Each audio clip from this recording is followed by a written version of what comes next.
ఒక ఇంటర్వ్యూలో మీరు చెప్తూ అంటే ముందు మీరు అంటే ఫౌండేషన్ సంబంధించి 3 పెట్టినటువంటి పరిస్థితి కనిపిస్తాం.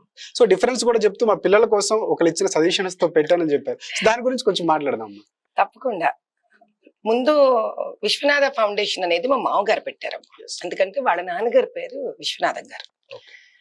అయితే ఆశ్చర్యమైన విషయం అంటే ముందు అది మొదలవ్వలేదు.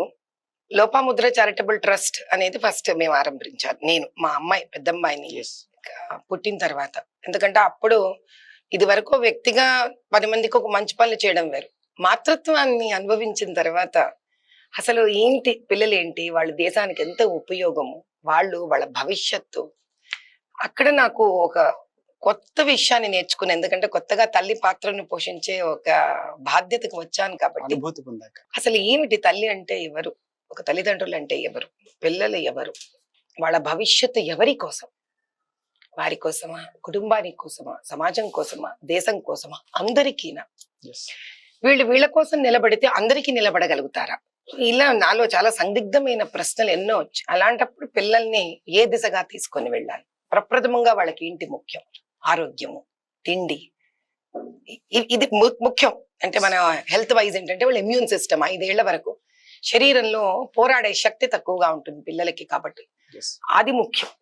ఇలా ఒకటి అనుకుంటూ అక్కడి నుంచి నా ప్రయాణం, నేను ఏ విధంగా అయితే తల్లిగా ఎదుగుతూ వచ్చానో నా బాధ్యతలతోటి, నా పిల్లలు పెద్దవాళ్ళు అవుతున్న కొద్ది, ఆయా విధంగా నాకు సమాజంలో పిల్లల ఒక గొప్పతనము, పిల్లల ఒక అవసరము, వాళ్లకు, పేరెంట్స్ కు, వాళ్లకు, సమాజానికి, వాళ్లకు ఎదుగుదలకు, దేశ భవిష్యత్తుకు ఉన్న అవినాభావ సంబంధాన్ని అర్థం చేసుకోవడం మొదలుపెట్టాం. అదే ధోరణిలో ఎంతో మందికి వైద్య సదుపాయాలు ఇవ్వడం పెంచేసాం. మేము చాలా తారస్థాయికి పెంచాం, అసలు చాలా విపరీతంగా చేశాం. నేను కానీ మా వారు కానీ ఇద్దరం కలిసి. ఆయనకు కూడా అంతే ఇష్టం పిల్లలంటే.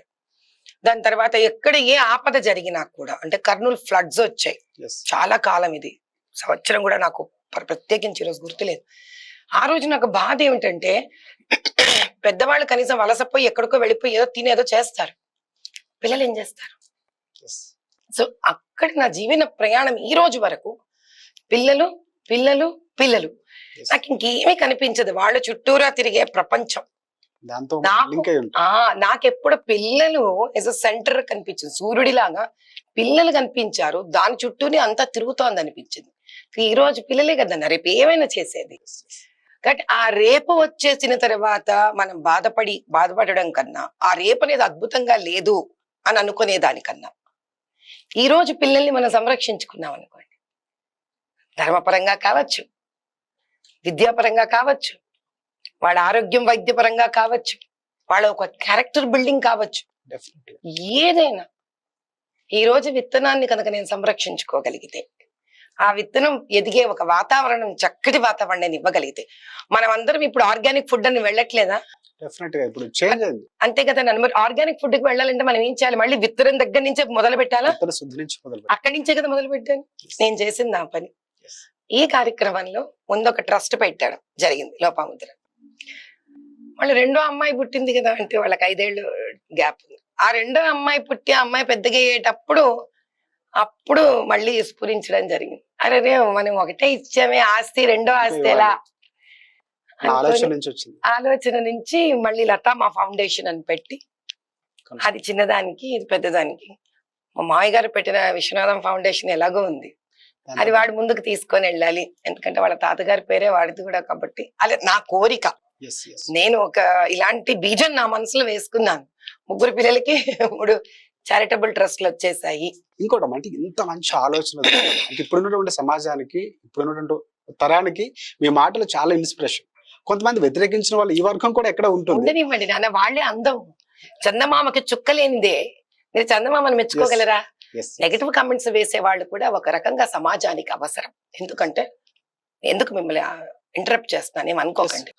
ఎందుకంటే ఈ నెగటివ్ కామెంట్స్ వేసే వాళ్ళు 3 రకాలుగా ఉపయోగపడతారు. ఒకటి, వాళ్ళు వేసే కమెంట్ నిజంగానే అర్థం పర్థం లేదనుకోండి, సో వాళ్ళే ప్రశ్నించుకోవాల్సిన పరిస్థితికి దిగజారుతారు. వాళ్ళు వేసే ప్రశ్న నన్ను మార్చాలనుకోండి, అది నన్ను నేను ప్రశ్నించుకునే పరిస్థితికి నేను నిలబడతాను. వాళ్ళు వేసే ప్రశ్న సమాజానికి అనుకోండి, సమాజం ఆలోచించేటట్టు తయారవుతుంది. కాబట్టి ఎప్పుడు అన్ని చోట్ల చప్పట్లు కొట్టే వాళ్లే ఉండకూడదు. వీటిని వ్యతిరేకించే వాళ్ళు కూడా ఉండాలి. కానీ ఆ వ్యతిరేకించే వాళ్ళు ధర్మబద్ధంగా వ్యతిరేకిస్తున్నారా లేదా అనేది ప్రయత్నించమనేది నా కోరిక. దయచేసి నెగిటివ్ కమెంట్స్ పాస్ చేయండి, కానీ అర్థవంతంగా ఉండాలి ఆ కమెంట్. నన్ను మార్చేటట్టు, నాలో కొత్త మార్పు తెచ్చేటట్టు, ప్రజలు ఆలోచింపచేసేటట్టు. లేదంటే మీలాంటి జర్నలిస్టులు ఎప్పుడైతే పిలిచి మమ్మల్ని ప్రశ్న వేస్తారో, నీకనే కరెక్టే కదా ఈ ప్రశ్న, ఉండి ఈసారి వచ్చి వీడిని అడుగుదాం అనిపించేటట్టుగా ఉండాలి తప్ప వాళ్ళ టైం వేస్ట్ చేసుకొని వాళ్ళకున్న ఔన్నత్యాన్ని, గొప్పదానాన్ని, అంటే ఒక వయసు ఎదిగినప్పుడు మనం ఒక అనుభవంతో ఎదుగుతాం కదా నాన్న, అది దిగజారిపోకూడదు. ఆ ప్రశ్న వ్యక్తి ఔన్నత్యాన్ని దిగజార్చకూడదు. ఇది నా తపన. ఆ తత్వ వాళ్ళ ఇష్టం వాళ్ళది.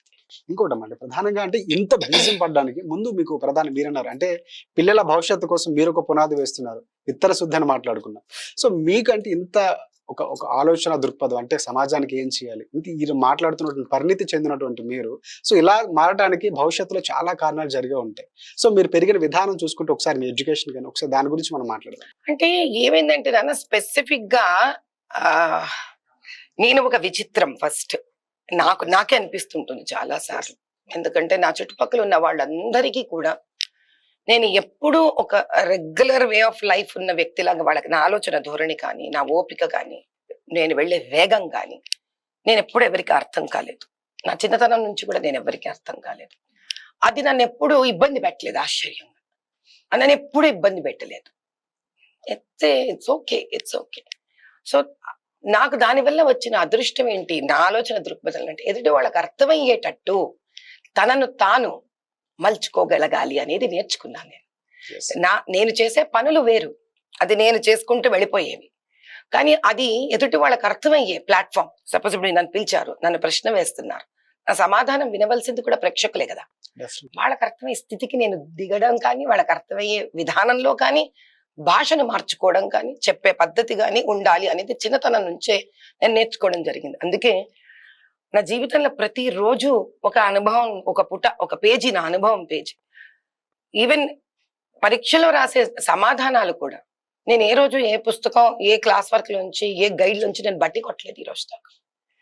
ఆ లెసన్ అర్థమైన తర్వాత అది నాకు అర్థమైన భాషలో నేను ఎలా కోరుకునేదాను, అలా నాకు అర్థమైన భాషలో ఎగ్జామినర్కి అర్థం అవ్వాలి కదా అని తపన పడి రాసేదాన్ని.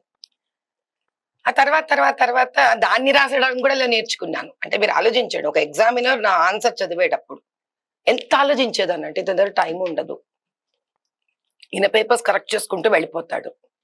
సో ఈయనకి కావాల్సింది ఏంటి, నా ప్రశ్నకు ఆన్సర్ టు ద పాయింట్ ఉందా లేదా, నెక్స్ట్ క్లారిటీ ఉందా లేదా ఆన్సర్ రాసేటప్పుడు,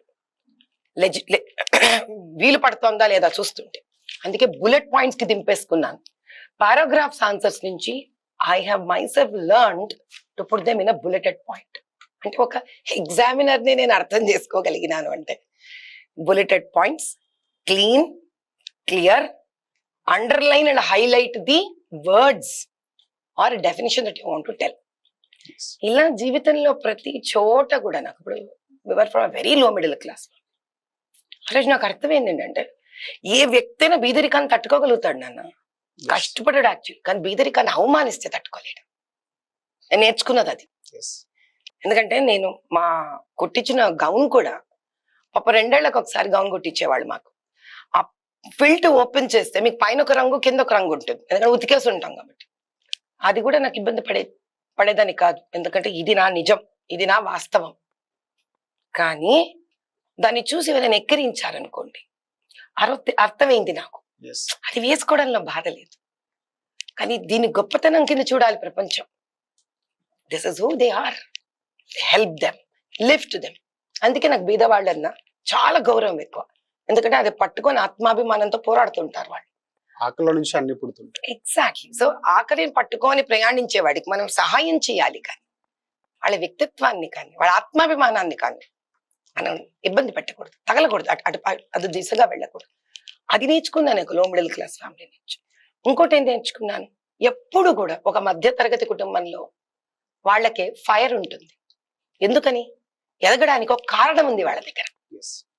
ఏనన్నా లేని దానికోసం పోరాడతారు కదా వాళ్ళు. అలా ఫైర్ ఉన్న వ్యక్తులని, యువతులను కానీ, యువకులను కానీ మీరు సరైన దిశలో కనుక తీసుకొని వెళ్ళగలిగితే, వాళ్ళని మీరు జరగవలసిన దాని మీద పదే పదే అలసగొట్టకపోతే, వాళ్ళని కరెక్ట్ గా వాళ్ళకు ఉండే అవకాశాలు వాళ్ళని ఇవ్వగలిగితే ఈ దేశానికి అంతకన్నా యోధులు ఎవరు కావాలమ్మా మనకి. ఎస్ ఇలా నా జీవితంలో నేను చూసిన ప్రతి అనుభవంలో నుంచి కూడా వివాహం అయ్యింది, డబ్బులు వచ్చాయి. అప్పుడు ఎలా ఉంటుంది, ఇప్పుడు బిదరికంగా వచ్చిన వాళ్ళకి అబ్బా డబ్బులు వస్తే అయిపోద్ది ద్రాన్ని వదిలేరా అనుకుంటాం. కానీ కాదు అని తెలుసుకున్నా. డబ్బులు ఉన్నంత మాత్రాన జీవితంలో ఇక అన్నీ సాధించలేము. కొన్ని సాధిస్తాం, సాధ్యం కూడా కావు. కొన్ని సాధిస్తాం. ఏంటి, ఆకలి తీరిపోతుంది, బేసిక్ రిక్వైర్మెంట్స్ అన్ని తీరిపోతాయి. కానీ ఒక మనిషి తనకు తాను నేను ఎదిగానా లేదా, ఒక మంచి పని చేశానా లేదా, ఒక వయసు మరలిన తర్వాత ఇలాగే నేను ఒకరోజు ఒక కుర్చీలో కూర్చుంటే నేనేం చేశాను అని చెప్పడానికి డబ్బు పూర్తిగా ఉపయోగపడదు. నా వ్యక్తిత్వం ఉపయోగపడుతుంది. ఆ వ్యక్తిత్వం ఎలా ఎదుగుతుంది, 10 మందికి ఇలా ఇచ్చిన రోజే ఎదుగుతుంది. అది నేర్చుకున్నాను. స్త్రీగా